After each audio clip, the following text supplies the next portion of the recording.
Well, hello and how are you? Hey friends, welcome to the Shen Show. I am your host, Shenandoah Briscoe, coming to you live right here in St. Charles, Missouri. Got a little drier background going on, but that's okay. We're going to work around it, don't you know? Got to get them clothes dried sometime. Anyway, hey, today's Tuesday, May the 23rd, 2023. Got a happy birthday shout out going out to Connie Newman Gallion and Patrick Allen Rosales. That's my godson. Anyway, here we go. Without further ado, here's a birthday song for the two of you. Hey, Patrick. Hey, Connie. Hey, I heard it's your birthday today. So happy birthday, I must say. You know, you're 1 more year older today, so happy birthday to you, I say. I said, hey, Patrick. Hey, Connie. Hey, I heard it's your birthday today. Wow, that's another trip around the sun that you made.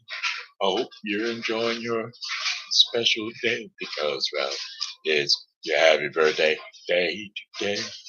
I said it's your happy birthday day today. Happy birthday to the two of you and many, many more. All right, let's see what else we got going on. We got them Shen Show shout outs, those fans, lovers, friends, the Shen Show people. How's about Martin Kelly, a.k.a. Smiley, Lorna Wood, Lori Taylor, a.k.a. Lori Moore, a.k.a. Thumper, and Sweet Sunny Day Girl, a.k.a. Rachel. Plus my Pokey Pals, Julie Regot, and Amanda Sue Little. Today's the day. Today is the day for the weather forecast for the St. Charles viewing area. Yup, weather forecast for the St. Charles viewing area. It's going to be brought to you today by Refreshing Word Fellowship Church. Refreshing Word Fellowship Church is a non-denominational Christian church which is located where else but St. Charles, Missouri. That's right. 2054 Campus Drive in St. Charles, Missouri, that is. Tomorrow night, Wednesday, Sunday, 7 o'clock p.m. Bible study. Yep, you'll find the link for it below tomorrow. And you can catch on anytime you feel it. Bible study, that's right. If you don't look into the book, you don't get the word. Amen. And you got to get the word. And some understanding of the word might just help. 7 p.m. Come on by the church or catch the Zoom link. Alrighty. At a high temperature of 86 degrees Fahrenheit today. Backed itself down around 82 now, though. And so, you know how that goes. It's starting to cool down. Down on my side of town. It's starting to cool down on my side of town. Anyway, we're going to have partly cloudy skies overnight with low temperatures around 60 degrees Fahrenheit with winds east at 5 to 10 miles per hour. Then for tomorrow night, Wednesday, May the 24th, sunny skies with high temperatures of 88 degrees Fahrenheit. Winds will be northeast at 5 to 10 miles per hour. Partly cloudy skies overnight with low temperatures of 62 degrees Fahrenheit. Winds northeast at 5 to 10 miles per hour. I'm hoping that's not too much of a racket behind me. I hope y'all can hear me well. Partly cloudy skies overnight, high temperature. Oh, wait a minute. Thursday, May the 25th. Partly cloudy skies during the day, high temperatures around 80 degrees Fahrenheit. Winds will be east to northeast at 10 to 15 miles per hour. And then for overnight, clear skies, lows around 50 degrees Fahrenheit. Winds will be east to northeast at 10 to 15 miles per hour. Friday, May the 26th, mainly sunny skies with high temperatures of 78 Boy, did you see that? I imposed those numbers because, well, I'm looking for 80s. I'm looking for those 80-degree marks. I love them. Anyway, it's going to be 78 degrees Fahrenheit with winds east to northeast at 5 to 10 miles per hour. And then, mostly clear skies overnight. Low temperatures of 54 degrees Fahrenheit. Winds will be east to northeast at 5 to 10 miles per hour. And then we'll be moving right on into Saturday, May the 27th, with partly cloudy skies. High temperatures of 82 degrees Fahrenheit with winds east to northeast at 5 to 10 miles per hour. And then a few clouds from time to time overnight. Low temperatures of 57 degrees Fahrenheit. Winds will be east to northeast at 5 to 10 miles per hour. Then for your fifth and final day of our 5-day forecast, Sunday, 11 a.m. services on Sundays at Refreshing Word Fellowship Church, 2054 Campus Drive. Partly cloudy skies. That's Sunday, May 28th. Partly cloudy skies with high temperatures around 85 degrees Fahrenheit. Winds east to northeast at 5 to 10 miles per hour. Partly cloudy skies overnight. Low temperatures around 60 degrees Fahrenheit with winds east to southeast at 5 to 10 miles per hour. And that, my friends, is your 5-day forecast for the St. Charles viewing area. All right, alrighty, day. Hey, no chatters. Chatters. I like to see my chatters.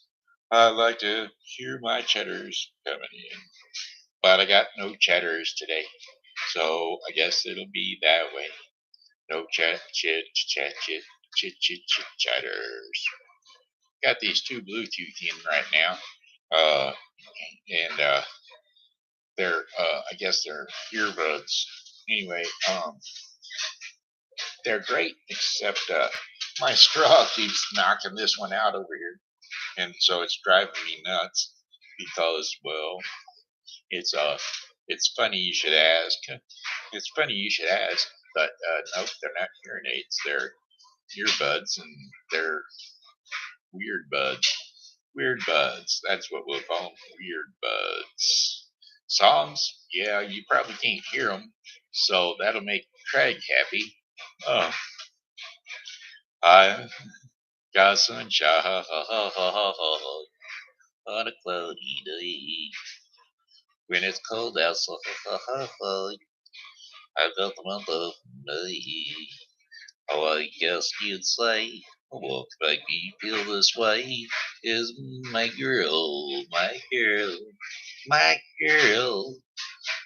Talking about my girl. Ooh la la la, she's my girl. Ooh, ooh, ooh, ooh, my girl.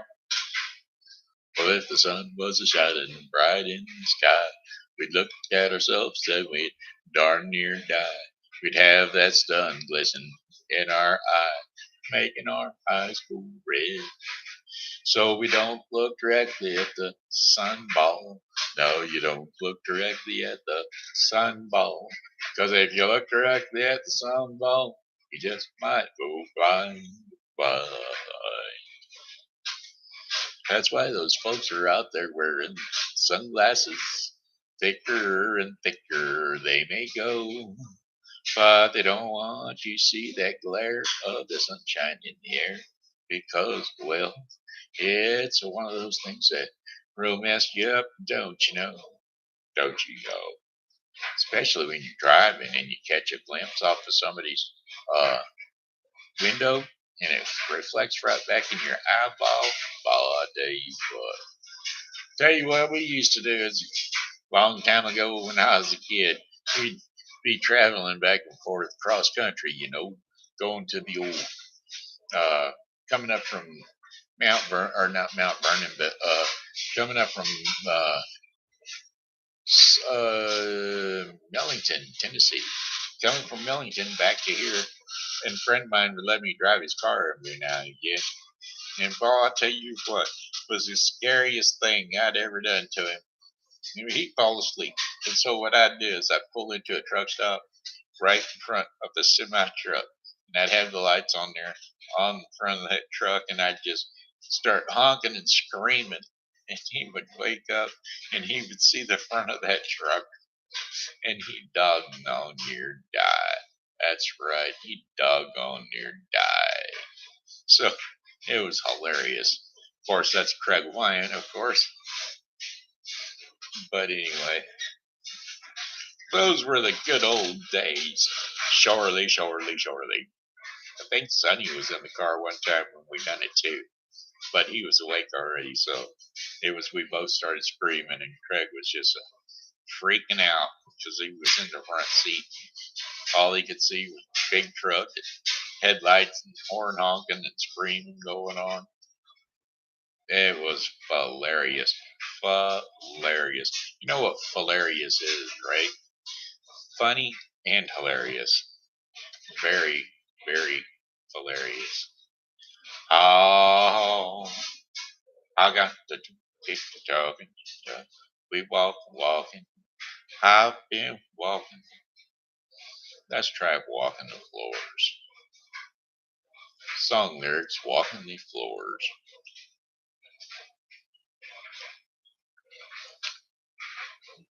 Wait a minute. That ain't it. You left me and you went away. Just said that you'd be back in just a day. You've been broken, you've broken your promise and you left me here alone. I don't know why you did, dear, but I do know that you're gone. I'm walking the flowers over you. Yes, I'm walking the flowers over you. Can't sleep awake, that is true. I'm hoping, I'm praying, as my heart breaks night and two. I'm walking the floors over you.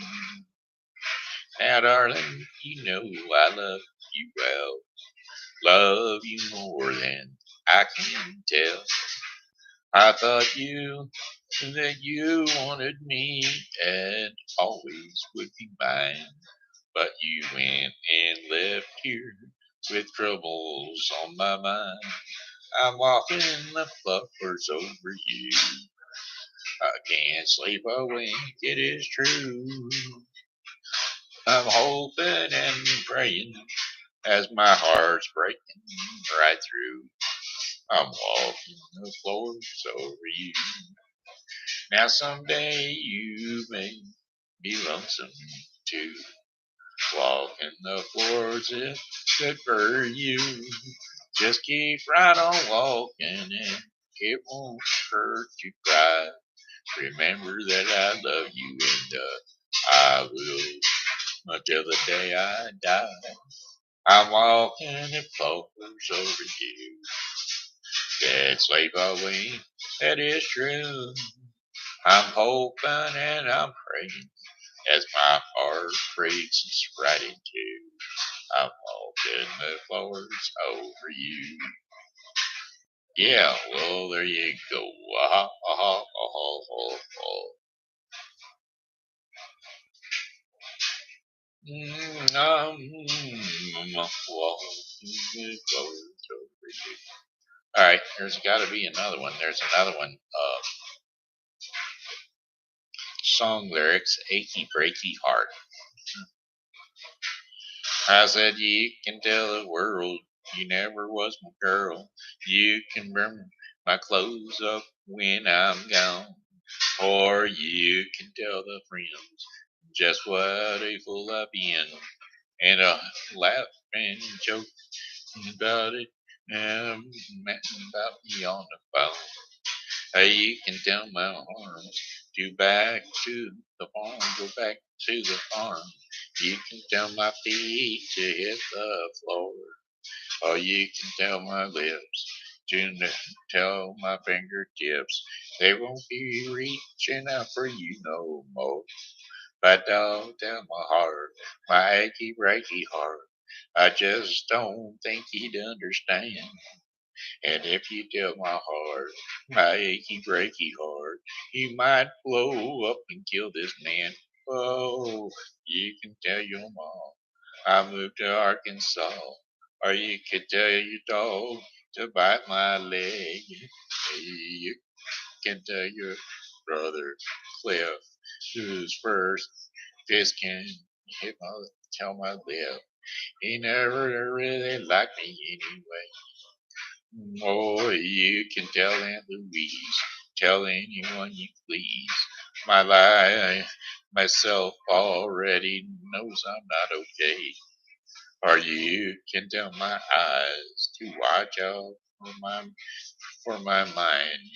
It might be walking out on me one day, but don't tell my heart, my achy breaky heart. I just don't think you'd understand.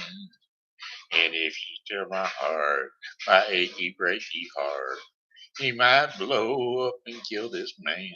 Oh, but don't tell my heart, my achy breaky heart. I just don't think he'd understand. And if you tell my heart, my achy breaky heart, he might blow up and kill this man. I said, don't tell my heart, my achy breaky heart. I just don't think he'd understand. And if you tell my heart, my achy breaky heart, he might just up and kill this man. There you go. There you go. Ha ha ha ha ha ha.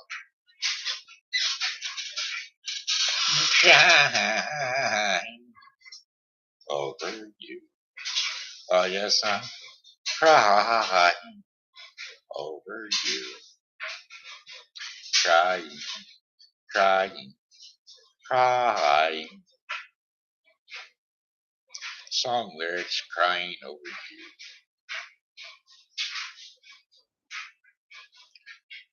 I was alright for a while. I could smile for a while. And then I saw you last night. And you held my hand so tight. Oh, when you stopped to say hello, you wished me well. And you could tell that I'd been crying over you. Crying over you. Said so long, left me standing all alone, and crying, crying, crying.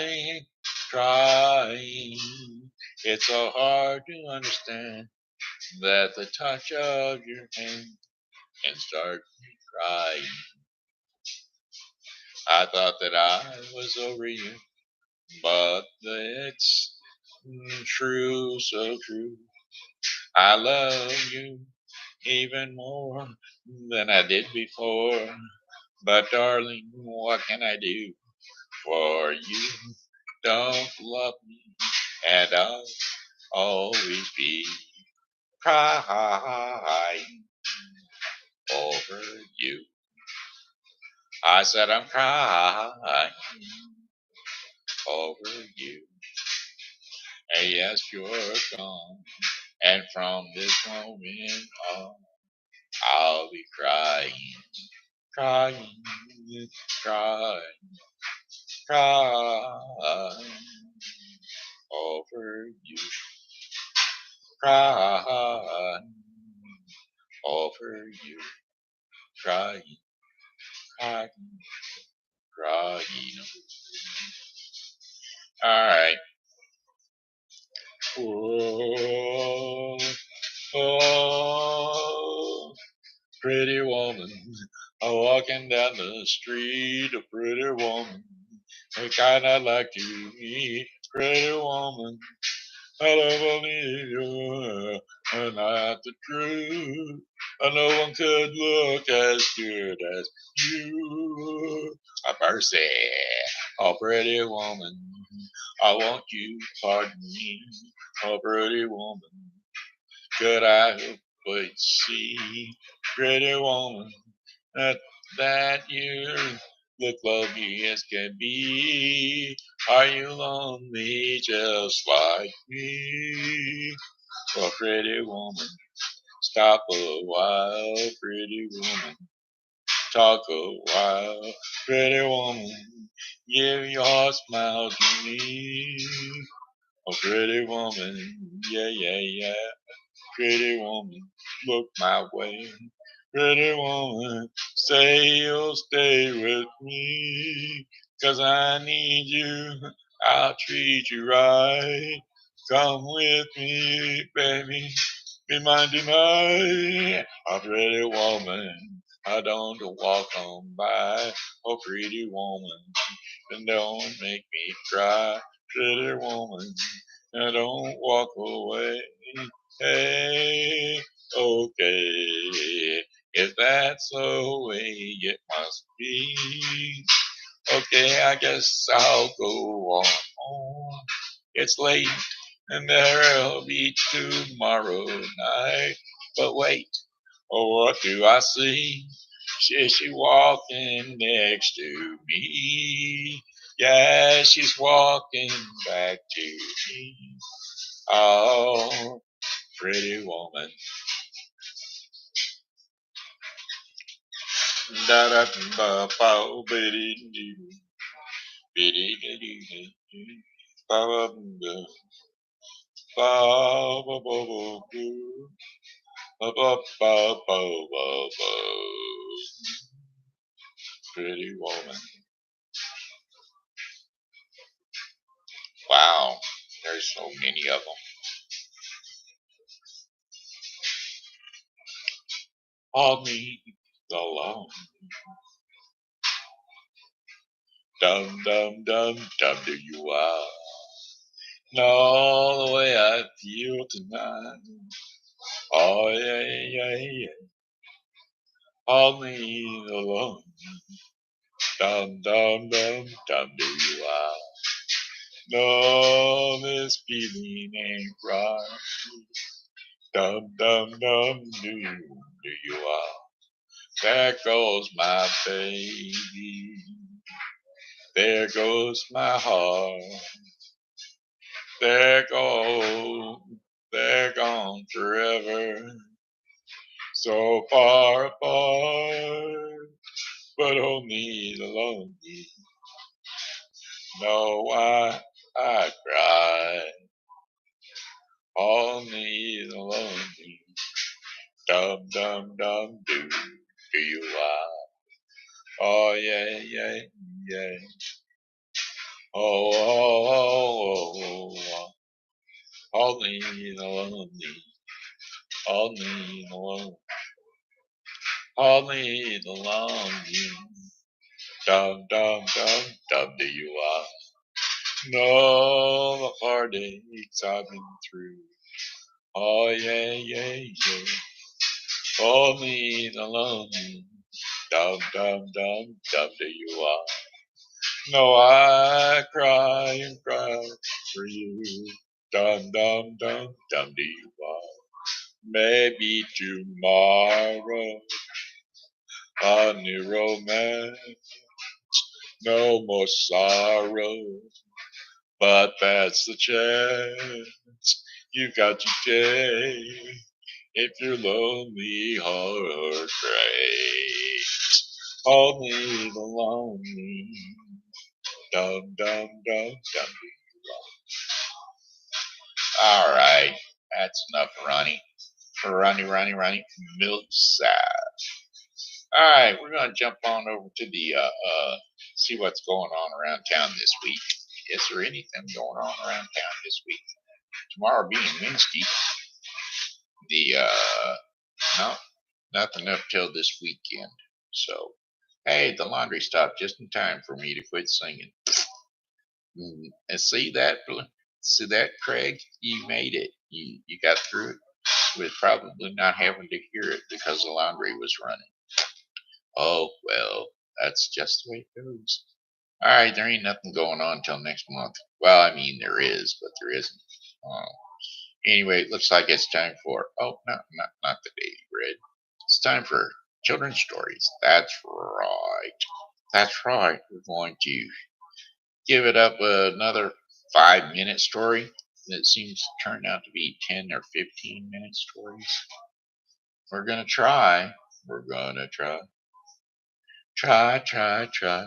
I'm going to try. I try, try, try. We're going to try. One more time. We're going to try.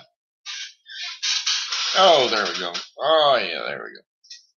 The Beauty and the Beast. Let's just do that one. Kindergarten kids, try it out for free. There was once a very rich merchant who had 3 daughters. Being a man of sense, he spared no cost for their educations. His daughters grew up to be very beautiful, especially the youngest one, who was called Belle. Beauty as a special name that made her sisters quite jealous. The 2 eldest had a great deal of pride because they were rich. They gave themselves ridiculous airs and would not visit other merchants' daughters nor keep company with any but persons of quality. They went out every day to parties, balls, plays, concerts, and so forth. And they laughed at their youngest sister because she spent the greatest part of her time in reading books. What? That just jumped. Suddenly, all at once, the merchant lost his whole fortune except a small country house at a great distance from town. The two, his two, and 2 of his children, with tears in his eyes, that they must go there and work for their living. The 2 eldest answered that they would never have to leave the town, for they had several prominent, prominent merchants who they were sure would be glad to have them, though they had no fortune. But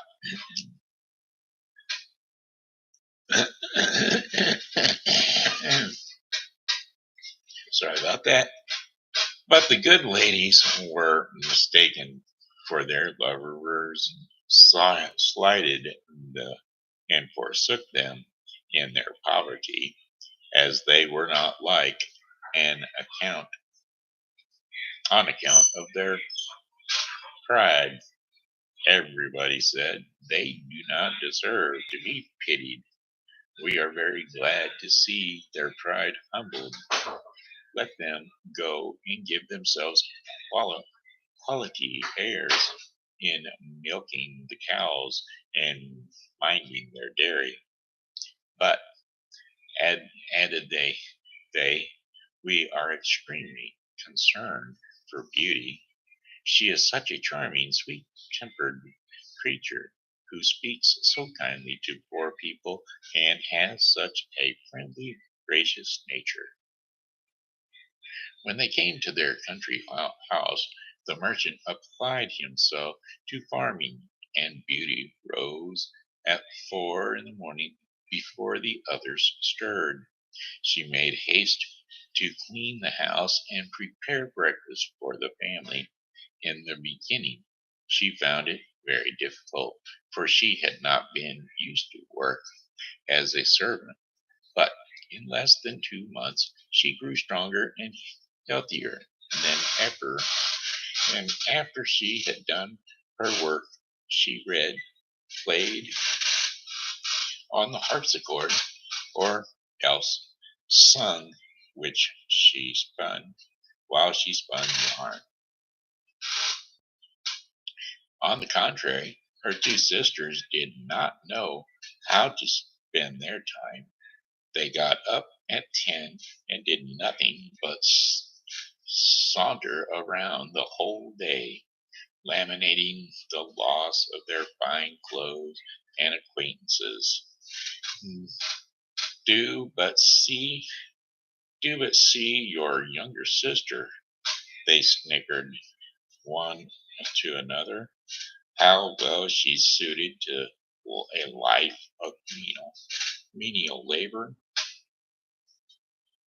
The family had lived about a year in the country house when the merchant received a letter with an account that a ship had been had he that a ship he had thought been lost at sea that held on board dozens of bolts of cloth and silks, and he had purchased had in fact safely arrived. The family rejoiced in the return of their fortune, and when the two eldest daughters saw their father ready to set out, one begged of him to buy her a new necklace of gems, and the other a thick gold chain. But Beauty asked only for a rose. The good man set out off on his journey, but when he came there, oh, such problems! There were over such problems. There were over who properly owned the ship and the merchandise on board, and after a great deal of trouble and pains to no purpose, he came back as poor as before, especially after he bought the fine necklace and the gold chain he promised to his two older daughters, thinking that he might come upon a rose bush to satisfy the wishes of his younger daughter. Well, he led his horse deep into the woods as the sun set and the wind began to howl. The poor man realized he was hopelessly lost. What more, with the rain and the snow, he knew he might well starve to death with, with cold or hunger, or be devoured by the wolves, whom he heard howling all around him. And then in an instant, looking through a long walk of trees, he saw a light at some distance. Going on a little further, he noticed it came from a palace lit with candles from top to bottom. Well, the merchant hastened to the palace, but was greatly surprised at not meeting anyone in the outer courts. His horse followed him, and seeing a large stable open, went in, and finding both hay and oats, the poor beast, who was almost famished, fell to eating very heartily. The merchant tied him up to the manger and walked towards the house, where he saw no one. Entering into a large hall, he found a good fire and a table plentifully set out, and as he was wet quite, quite through with the rain and the snow, he drew near the fire to dry himself. I hope, said he, the master of this house or his servants will excuse the liberty I take. I suppose it will not be long before some of them appear. Well, he waited a considerable time until it struck 11, and still nobody came. At last, he was so hungry that he could stand it no longer, but took a leg of chicken and ate it in 2 mouthfuls, remembering or trembling all the while. After this, he drank a few glasses of wine. Growing more courageous, he went out of the hall and crossed through several grand apartments with magnificent furniture until he came into a chamber. In the chamber was an exceedingly good bed, and as he was so very tired, and it was past midnight. He concluded it was best to shut the door and go to sleep. It was 10 the next morning before the merchant awakened. As he was going to rise, he was astonished to see a good suit of clothes laid out on the bed that would fit him perfectly. Certainly, said he, this palace belongs to some kind fairy who has seen and pitied me and my distress. He then returned to the great hall where he supped, had supper the night before and found some chocolates ready made on a little table. Thank you, good Madam Fairy, said he aloud, for being so careful as to provide my breakfast. I am extremely obliged to you for all your favors. The good man drank his chocolate and then went to look for his horse. But passing through an arbor of roses, he remembered Beauty's request to him and gathered a bunch on which were several. Immediately he heard a great crash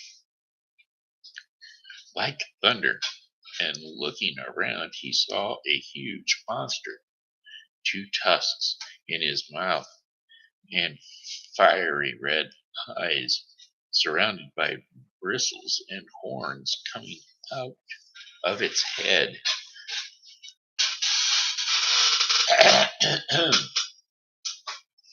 and spreading over its back.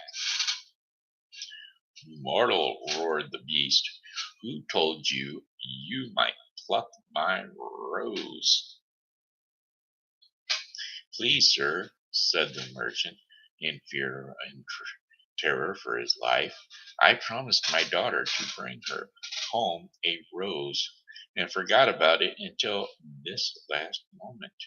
And then I saw your beautiful garden and thought you would not miss a single rose, or else I would have asked your permission. Thieving is thieving, said the beast, whether it be a rose or a diamond, your life is forfeited. The merchant fell on his knees and he begged for his life for the sake of his three daughters who had none. What is this thing doing? It keeps jumping on me, sorry. Who had none but him to support them. My lord, said he, I beseech you to forgive me. Indeed, I had no intentions to offend in gathering a rose for one of my daughters, who desired me to bring her one. You say you have daughters, replied the monster. I will forgive you on one condition. The one of them come willingly and suffer for you. Swear that if any of your daughters refuses to die in your stead, you will return with 3 months and place yourself at my disposal. So the merchant swore, taking his rose, and he mounted his horse and he rode home. As soon as he got home or into the house, his daughters came rushing round him, clapping their hands and showing their joy in every way. He gave the necklace to his eldest daughter, the gold chain to his second daughter, and then he gave the rose to his youngest daughter. And as he gave it to her, he sighed. Oh, thank you, father, they all cried. But the youngest said, why did you sigh so deeply when you gave me my rose? Later, I will tell you, said the merchant. So for several days they lived happily together. though the merchant wandered about gloomily, and said, and nothing his daughters could do would cheer him up, and sad, gloomily and sad, and nothing his daughters could do would cheer him up, till at last, pressed by his youngest daughter, he relayed his fatal adventure. Immediately the two eldest set up lam- lamentable outcries, blaming poor Beauty, and said all manner of ill-natured things to her. Beauty spoke. Since the monster will accept one of his daughters, she said, I will deliver myself up to all his fury, and I am very happy in thinking that my death will save my father's life, and to be a proof of my tender love for him. Beauty, I am charmed with your kind and generous offer, said the merchant, but I cannot let you do it. I am old and I have not long to live, so can will will lose only a few years at the most. Indeed, father, said Beauty, you shall not go to the palace without me. You can stop me from following. You cannot stop me from following you. Beauty insisted on out setting out for the palace, and made the necessary. Hold on, there, at a dirty spot, and made the necessary preparations for herself, and her sisters were secretly delighted at the prospect of getting rid of her once and for all. So the next day the merchant took Beauty behind him on his horse, as was the custom in those days, and he rode off to the dwelling of the beast. When he got there and they alighted from his horse, the door of the house opened, and what do you think they saw there? Nothing. And so they went up the steps and went through the hall into the dining room. And there they saw a table spread with all manner of beautiful glasses and plates and dishes and napery, with plenty of to eat upon it. And so they waited and they waited, thinking that the owner of the house would appear, till at last the merchant said, let's sit down and see what happens then. And when they sat down, invisible hands passed them things to eat and to drink, and they ate and they drank to their heart's content. And when they arose from the table, it arose too, and disappeared through the door as if it were being carried by invisible servants. Suddenly the beast filled the doorway. Is this your youngest daughter? He boomed. And when he had said that it was, the beast said, is she willing to stay here with me? Then he looked at Beauty, who said in a trembling voice, yes, sir.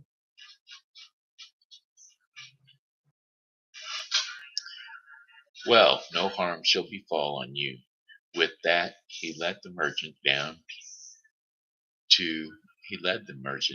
to his horse, and said to him, honest man, go your way tomorrow morning, but never think of coming here again. Then the beast returned to Beauty and said to her, this house, with all that is therein, is yours. If you desire anything, clap your hands and say the word, and it shall be brought to you. And With that, he made a sort of bow and went away. So Beauty lived on in the home of the beast and was waited on by invisible servants and had whatever she liked to eat and to drink. But she soon got tired of the solitude. The next day, when the beast came to her, thought he looked so frightening. When the beast came to her, thought he looked so frightening. She had been so well treated that she had lost a great deal of her terror of him. And so, not thought, though he looked so frightening, though he looked so frightening, she had been so well treated that she had lost a great deal of her terror of him. And so they spoke together about the garden and the house and her father's business and all manner of things. And so that Beauty lost altogether her fear of the beast. Beauty, said the beast, if my presence is troublesome, I will end our conversation and leave you for tell me, do you not think me very ugly? It is true, said Beauty, for I cannot tell a lie, but I believe you are very good natured. Yes, yes, said the beast, my heart is good, but still I am a monster. Among mankind, among among mankind, said Beauty, there are many that deserve that name more than you, and I prefer you just as you are to those who under a human form hide a treacherous, corrupt, and ungrateful heart.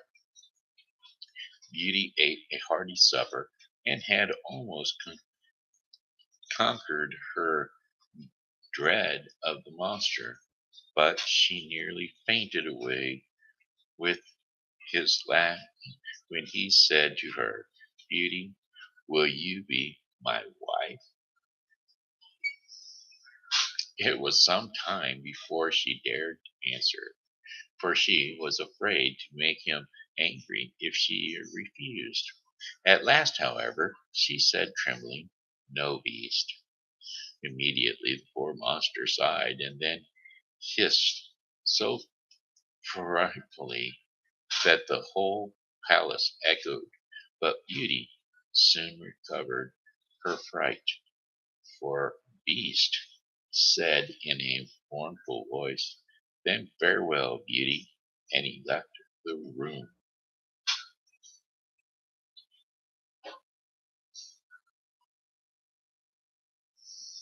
Beauty then spent the next 3 months very contentedly in the palace, seeing the beast often, had so accustomed her to his deformity that far from dreading the time of his visits, she would often look on her watch to see when it would be 9 o'clock, for the beast never missed coming at that hour. There was only one thing, though, that gave Beauty any concern, which was that very night, before she went to bed, the monster always asked her if she would be his wife.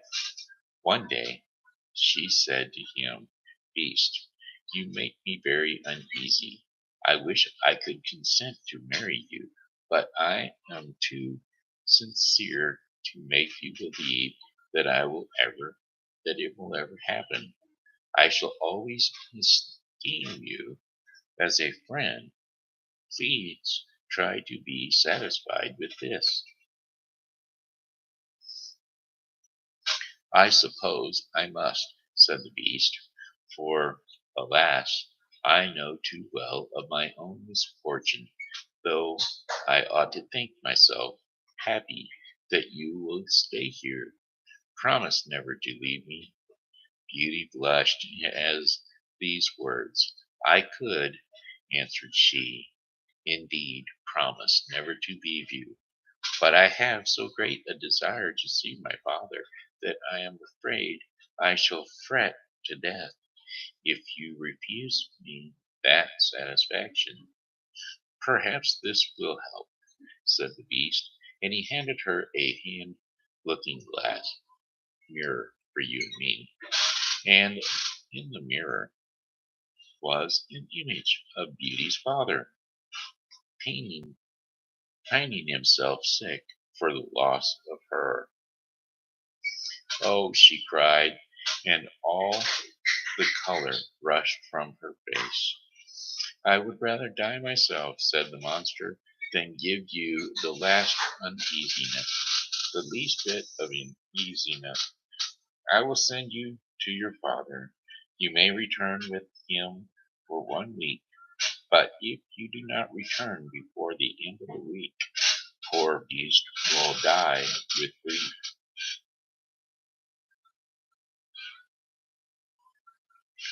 If you, I give you my promise, said Beauty, to return in a week.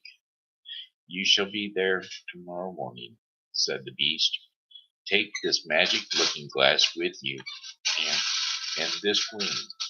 You need only to lay your ring on the mirror before you go to bed, and when you have a mind to come back, farewell, Beauty. And when Beauty awaked the next morning, she found herself at her father's house.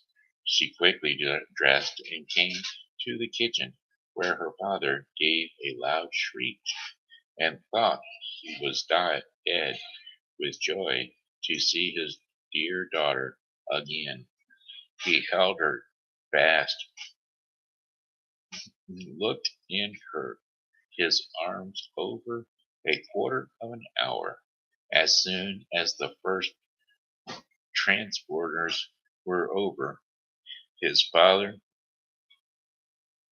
shared with Beauty the good news. Both her sisters were married. Beauty sent for her sisters, who hastened thither with their husbands.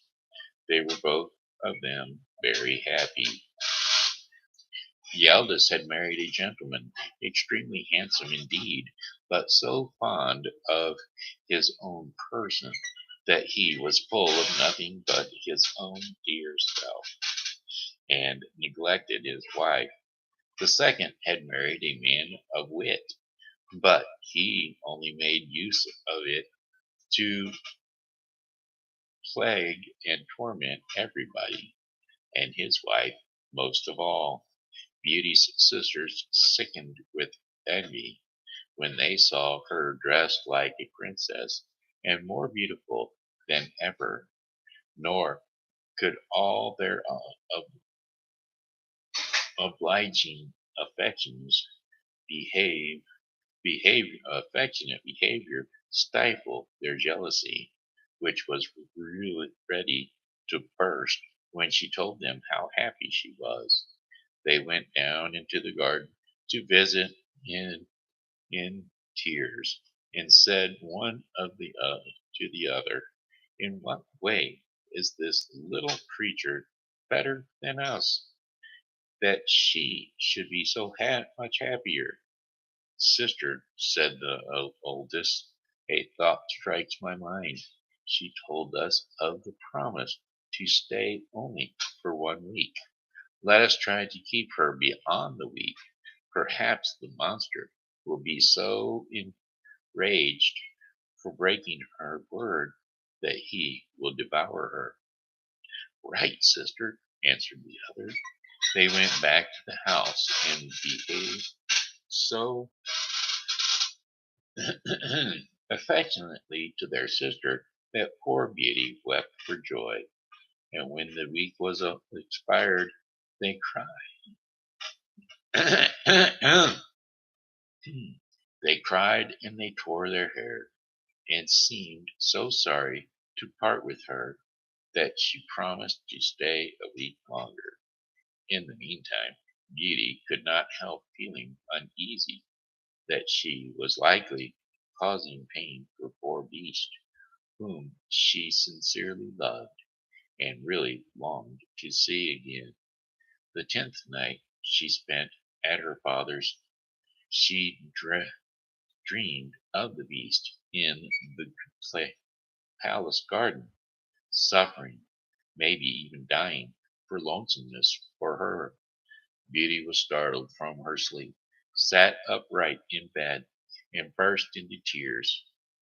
Am I not very wicked, said she, to act so unkindly to the Beast, who has tried so hard to please me in every way?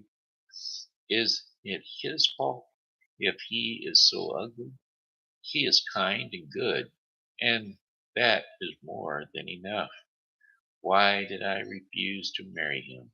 I would be happier with the monster than my sisters are with their husbands. It is never wit nor a fine face in a husband that makes a woman happy, but virtue, sweetness of temper, and thoughtfulness. And the Beast has all these valuable qualifications. Having said this, Beauty rose, put her ring on the mirror, and then laid down again. Scarce was she in bed before she fell asleep, and when she woke up the next morning, she was overjoyed to find herself in the Beast's palace. She put on one of her richest suits and waited for evening with the utmost impatience. At last, the wish for her came. The clock struck 9, and yet no Beast appeared. Beauty then feared she had been the cause of his death. She ran crying and wringing her hands all about the palace like one in despair. After having sought him for everywhere, she remembered her dream and flew to the garden where she had dreamed she saw him. There she found poor Beast stretched out quite senseless, and as she imagined, dead.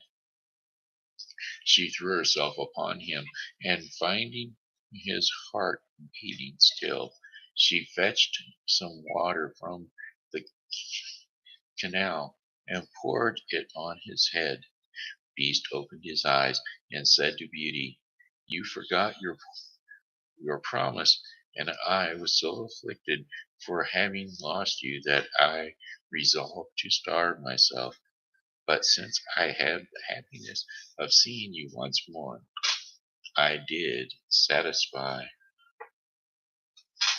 No, dear Beast, said Beauty, you must not die. Live to be my husband. From this moment I give you my hand, and I swear to be none but yours. Alas, I thought I had only a friendship for you, but the grief I now feel convinces me that I cannot love any one without, I cannot live without you. No sooner had she said this than the hide of the Beast split in two, and out came a most handsome young prince. The prince told her that he had been enchanted by a magician and could not recover his natural form until a maiden would, of her own free will, declare that she loved him.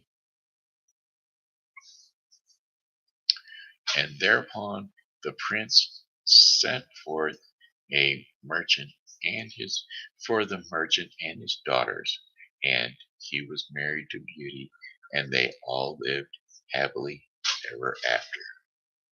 And that is a Beauty and the Beast I'd never heard before. And I hope you enjoyed it, because, well, I certainly did. Okay, that looks like the end of the Shen Show. It's an hour long. My gosh. Anyway, hey, we got the Bible, the daily bread portion of the program coming up next for you. Let's see. Today's devotion in the daily bread is going to be brought to you by the Bible with Briscoe 2023. The Bible with Briscoe 2023 is the daily reading of the Bible to be completed within 1 year.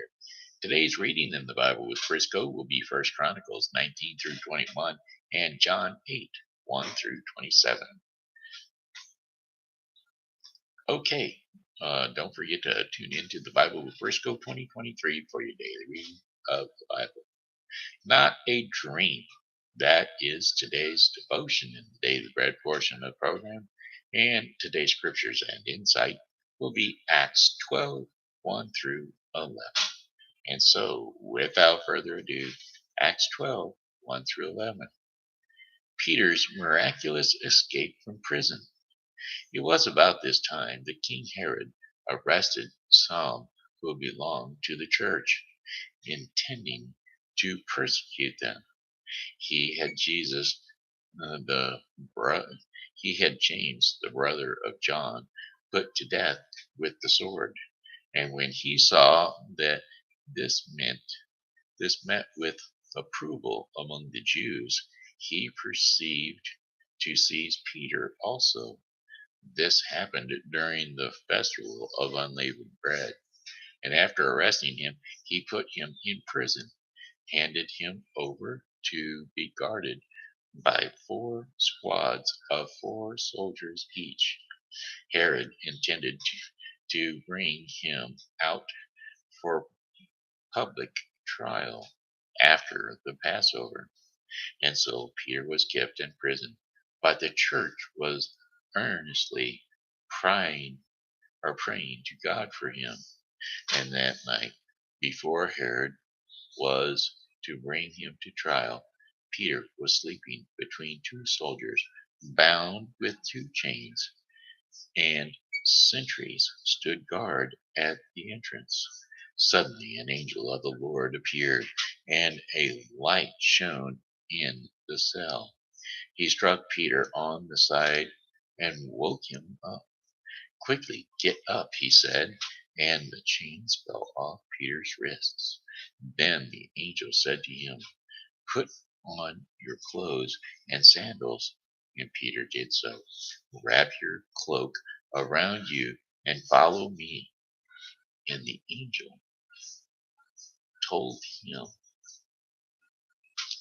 Peter followed him out the prison, but had no idea that what the angel was doing was really happening.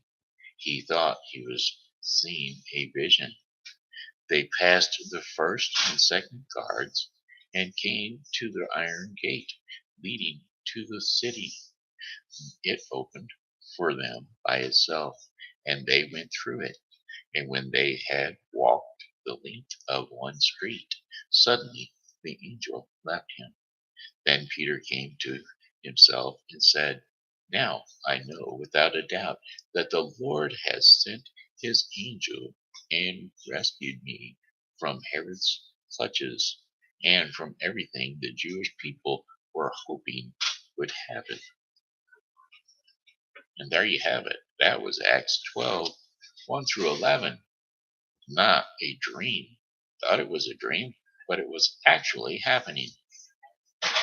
All right, hey, that was the Daily Bread portion of the program brought to you today by the Bible with Briscoe 2023, a daily reading of the Bible to be completed within 1 year. Don't forget to tune in to the Bible with Briscoe 2023 for a daily reading of the Bible. All righty, my friends, hey, that's it. Got one more song for you, though, and it goes, oh, well, goodbye, my friends, it's time to go. I said goodbye, my friends, it's time to go. I hate to leave you, but I really must go. So goodbye, my friends, goodbye.